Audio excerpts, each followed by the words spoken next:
Kami tak fikir langsung kena scam. Bila kami sampai dekat sana, bila kami sampai dekat Melbourne tu, sampai dekat airport dia, kami terus dapatkan SIM card and kami call nombor yang dia bagi kepada kami tapi tak angkat. Tak angkat. Duit dah bayar Dia bayar muka, duit dah bayar dah. Sekarang call tak angkat. Lepas tu kami call suami dia sebab dia bagi tahu yang suami dia akan datang pick up kami. So bila call suami dia pun tak angkat. Dekat 1 jam kami menunggu. Ketika tu saya gelabah gila. Memang saya gelabah gila. Wife saya lagilah muka dah pucat dah ketika tu sebab kami tak buat plan B. Kami just ada plan A sebab seriously kami tak terfikir yang akan kena scam.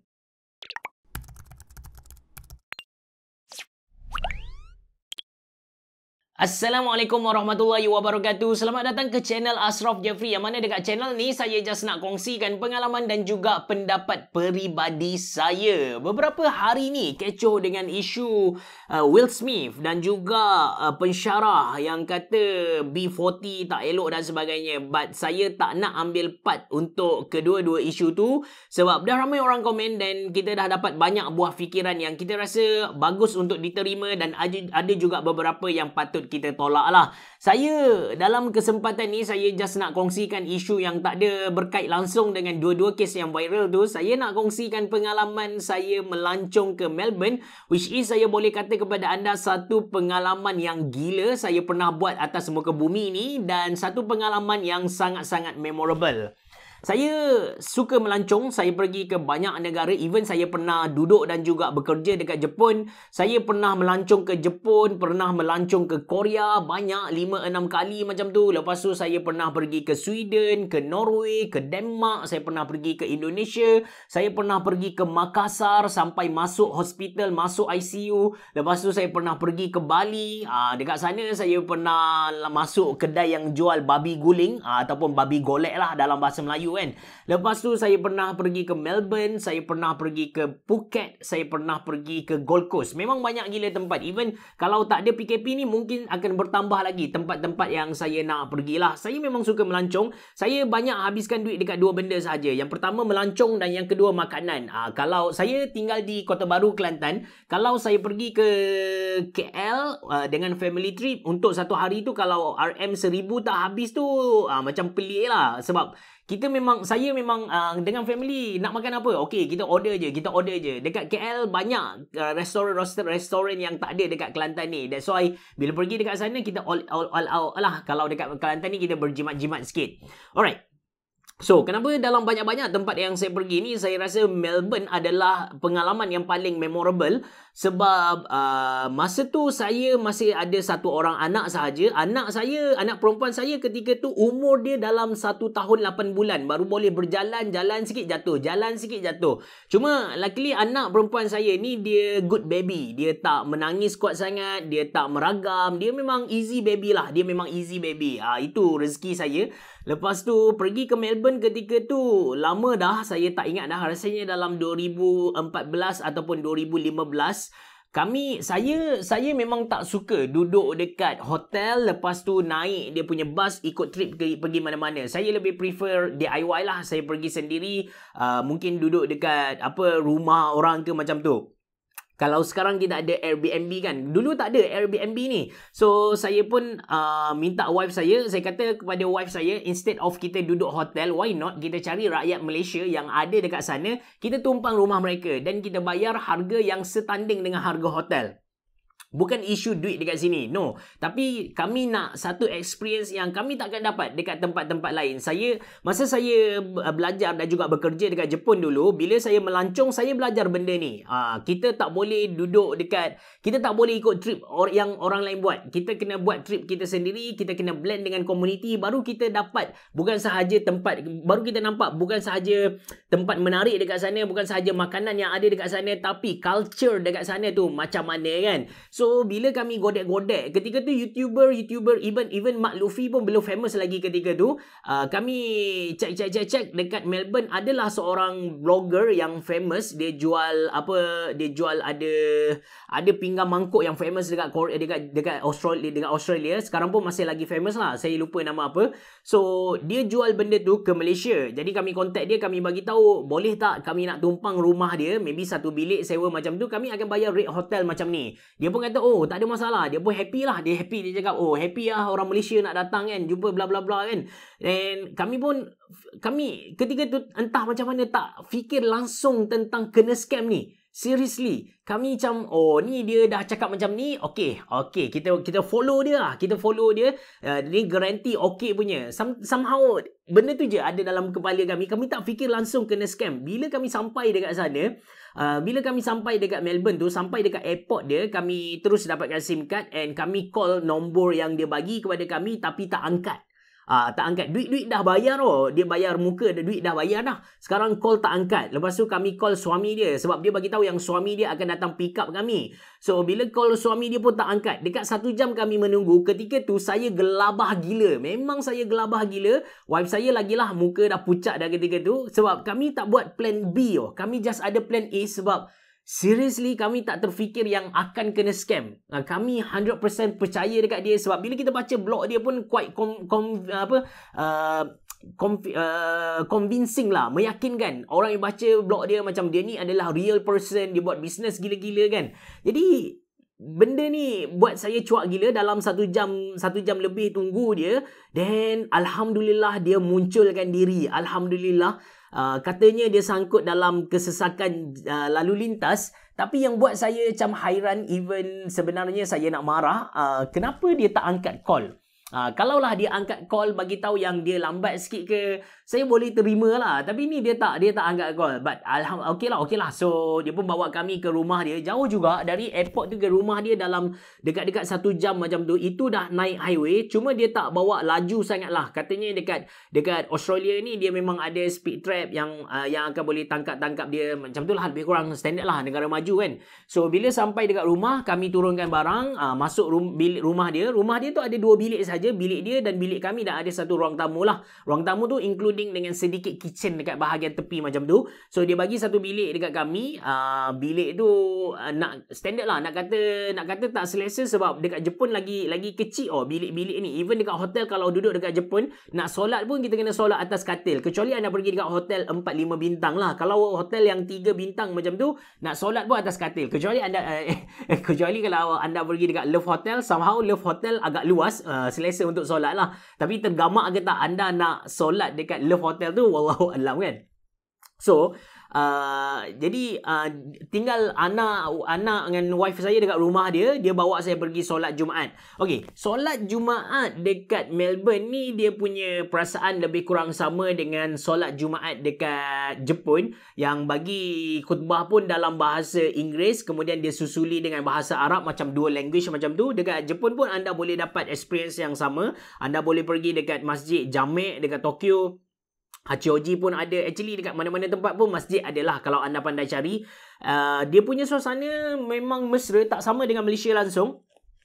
Kalau dekat Malaysia, bila kita pergi solat Jumaat, kita just bertegur dengan orang kanan kiri kita saja kan. Tapi bila dekat negara macam Jepun, dekat Melbourne tu, habis je solat, kita akan bercakap dengan hampir ramai orang lah. Mereka akan tegur kita, bagi salam, tanya khabar macam tu. Dia punya suasana lebih kurang sama je dengan Jepun.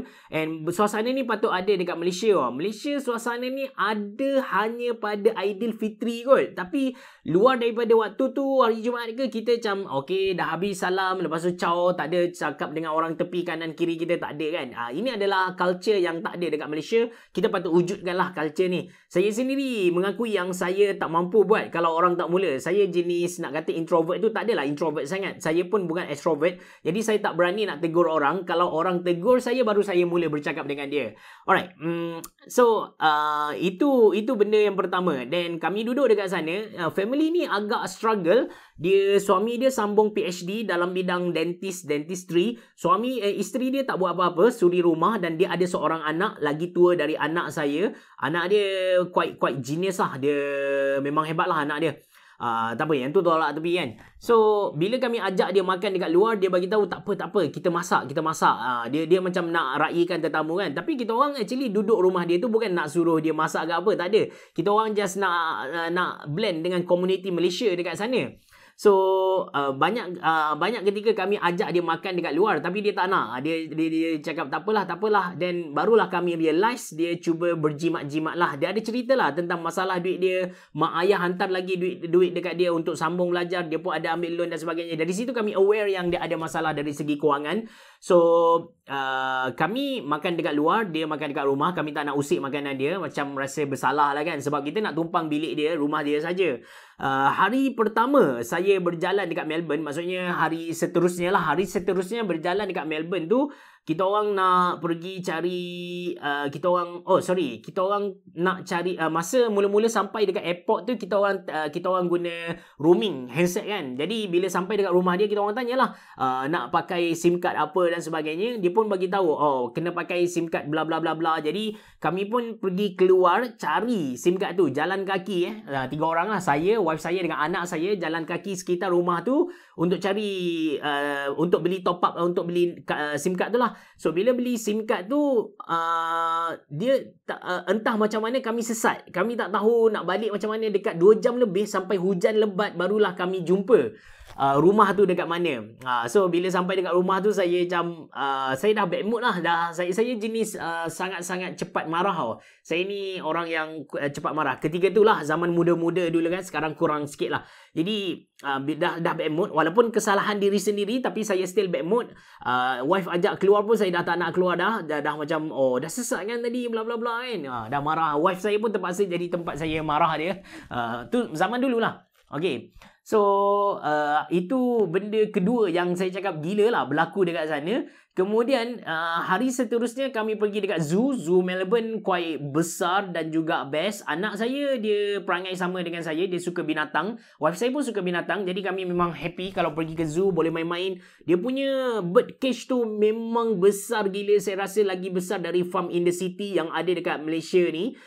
Lepas tu dari situ kami pergi ke bandar dia. Cuma bandar dia kami tak jalan-jalan lagi, kami just kenal dulu bandar. The next day baru kami pergi ke bandar Melbourne dan jalan-jalan dekat sana. Dekat bandar Melbourne ni dia banyak stesen yang macam menjadi dia stesen kereta api dia. Jadikan dia sebagai satu bulatan macam tu lah untuk orang buat sightseeing kan, macam tu. Tapi kami tak naik dia punya stesen, dia punya kereta api ni, ataupun bukan kereta api pun, yang bergerak atas jalan. Saya pun lupa nama apa. Kalau dekat Jepun, dekat Waseda University tu ada benda ni.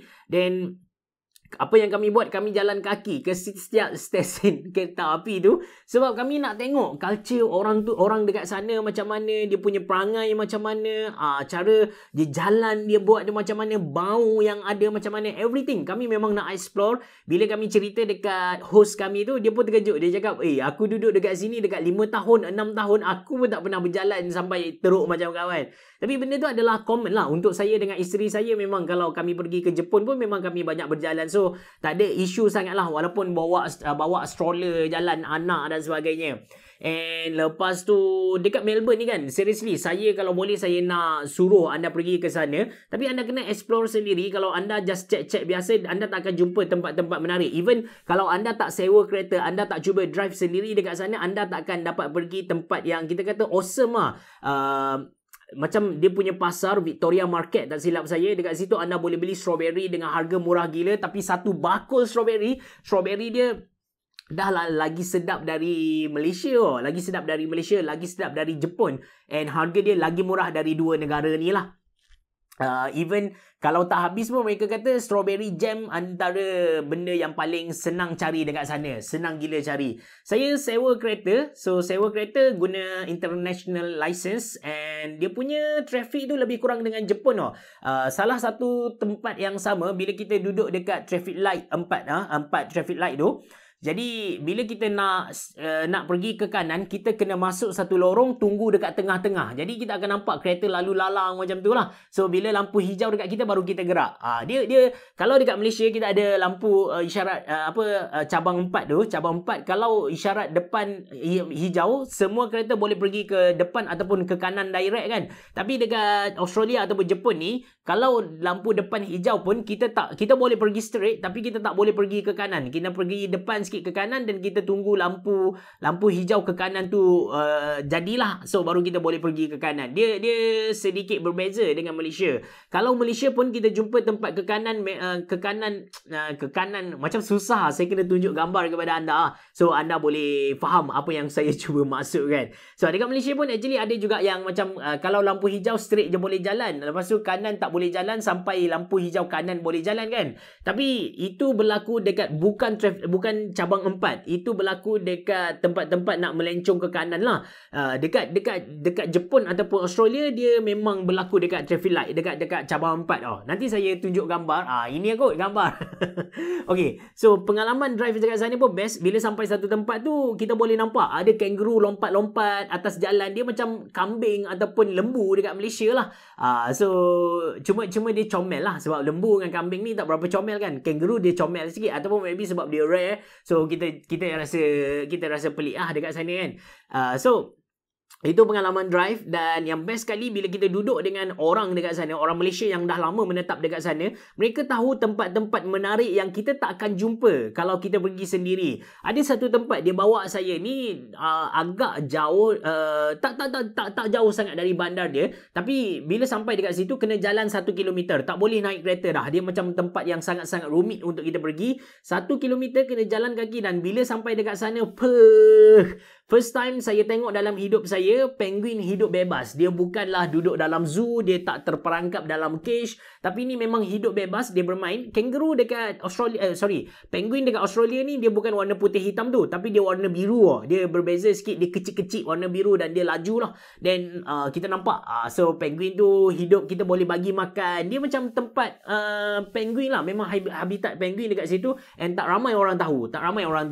So itu antara kelebihan bila kita duduk dengan orang Malaysia dekat sana. Kita boleh blend dengan komuniti dia. Walaupun bukan komuniti lokal tu secara total, tapi at least kita dapatlah sikit compare dengan kalau kita pergi dekat hotel, lepas tu kita ikut trip dengan bas dia. Yang tu tak dapat apa-apa lah. Sekadar kita tengok the bright side of them saja. Kita tak nampak the dark side of them. And of course bila pergi dekat Melbourne ni memang ada sikit orang yang pandang apa kita kata macam Islamophobia pun ada. Orang yang pandang lekeh dekat orang luar pun ada. So benda-benda tu memang kita akan jumpa, but that's how beautiful bila kita travel, kenal dunia. Kita boleh kenal orang, kita boleh kenal tempat, kita boleh kenal makanan, kita boleh kenal satu-satu culture tu. So itu saja untuk video kali ni. Dia just kadar macam suka-suka sharing itu saja. Mereba, jumpa lagi.